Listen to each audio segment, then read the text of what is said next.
Questions, conflicting reports, and a human tragedy.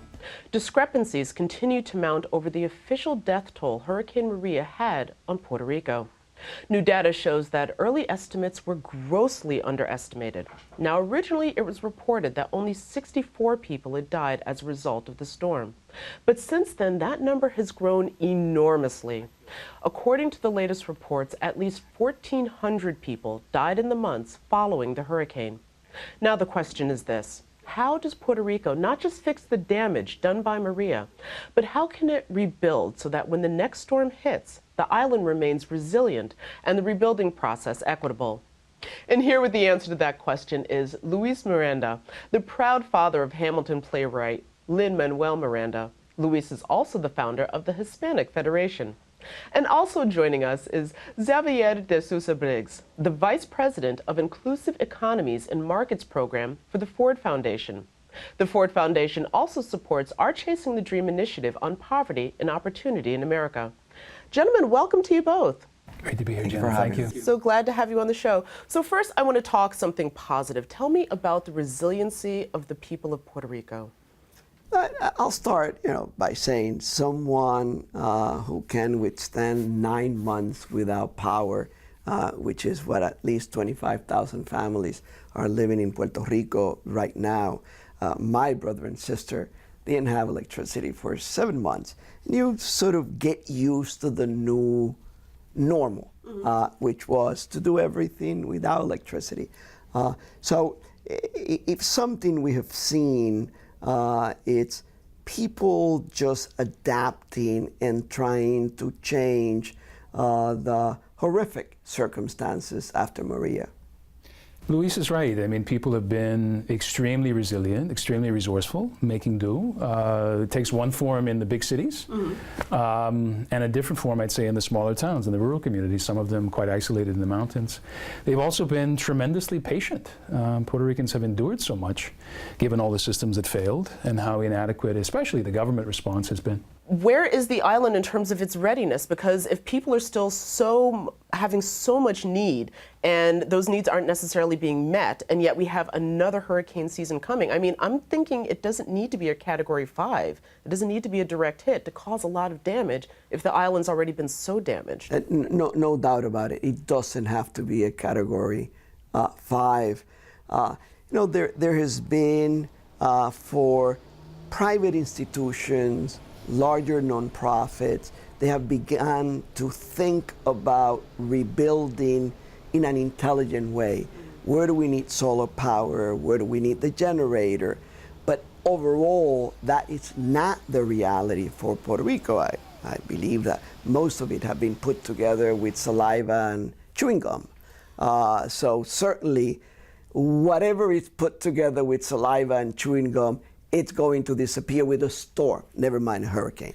I would add, Jenna, that we've seen some of the biggest forward steps where major systems like hospitals are concerned, or community centers. A lot of lessons from last year about how to make those places safe and more functional. And that's basically, let's be honest, that's basically emergency measures, right? But they're important. Also, if you can afford to, you make your own home stronger, more resilient, or let's be honest, you leave the island. We know a lot of that has happened. But that leaves millions of Puerto Ricans quite vulnerable in their homes and in their communities. There's still a long way to go there, and that's about the big question now, and that is what comes next and what can be done quickly. And I'm wondering, how does the Ford Foundation help and support some of these initiatives to help get some of either the funding or the support or what it is that families need? Jen, what we learned, especially after Katrina, now roughly a dozen years ago, is that philanthropy, like the Ford Foundation, we're working with some partners, the Rockefeller Foundation, the Open Society Foundation also stepped up. Philanthropy can play a critical role helping people to reimagine, not just rebuild what was, because these communities need to be more resilient, and can open up a space for thinking outside the box, for innovation. Luis is pointing to the need, for example, to deal with the land titling issue. So that's an area that's urgent. Unless it's resolved, you won't see billions of dollars in critical recovery investment flow from the federal government, even though the money has been appropriated by Congress. So we have discovered, again, after Sandy this was true, after Katrina this was true, philanthropy can move quickly and flexibly and enable communities to come together and tackle some of these things that are really important for the longer haul. I tell you what we cannot do, we cannot be a substitute for government. And at the end of the day, no one should try to be. We want government to do government's job, but private action and private philanthropy is also really, really useful. And it's impossible to be. You know, we have raised $38 million for recovery issues in Puerto Rico. But the need, as stated by the government, is $94 billion. So you gotta be intelligent on how do you use the limited resources that either philanthropy is put in or people are good and give it out of the kindness of their heart. Because otherwise, you're not going to be able to do anything. All right. Well, I do want to end this interview on a positive note because this is one of the many heart-wrenching issues that we deal with, and that is, of course, Hamilton is coming to Puerto Rico. Yes. Tell us how auditions are going. Has this created a sort of sense of like, we're back, things are coming back to whatever normal might be? Lin-Manuel had always said, we brought in the Heights to Puerto Rico.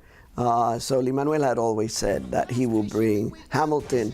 We accelerated the process just to begin to show the world that Puerto Rico, it's ready. It's ready for a production like Hamilton. It's ready for many other things. We are now in the process of rebuilding the roof of the University of Puerto Rico Theater. Okay. Just came back from auditions this week where 600 Puerto Ricans from the island audition for the different roles, because Hamilton opens in Puerto Rico with a new tour. Lin-Manuel will be playing Hamilton, but everyone else, it's new actors that are being hired to continue with the tour from Puerto Rico. He goes to San Francisco. So people will be hired to be part of the Hamilton tour that starts in Puerto Rico. We're very excited about it. Can I add? So in addition to the magic that is Hamilton, there's a new report released today, and it's really exciting. It's called Reimagine Puerto Rico. Nearly 100 actionable ideas, very specific recommendations that came from communities all over the island, leaders from all walks of life coming together in a commission, all led by Puerto Ricans. And in addition, lots of public input, and it's a real roadmap.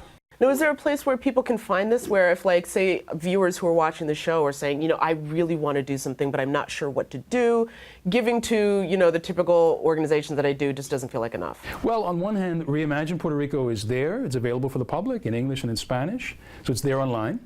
And you can see what this roadmap is and how you can connect in your own community or let your elected officials know or go into the boardroom in your bank and say, we're already a part of this, let's team up with others. And then there's giving to the Hispanic Federation, to others that are named in this important report, because they're bringing resources together and, as Luis said, ensuring that these funds make the biggest difference possible, that they're not a substitute for government or for taxpayer money, but rather a complement, a catalyst for real change on the island. All right, well, I think that's a great place to leave it. Gentlemen, thank you so much for joining us on the program. Thank you for having us.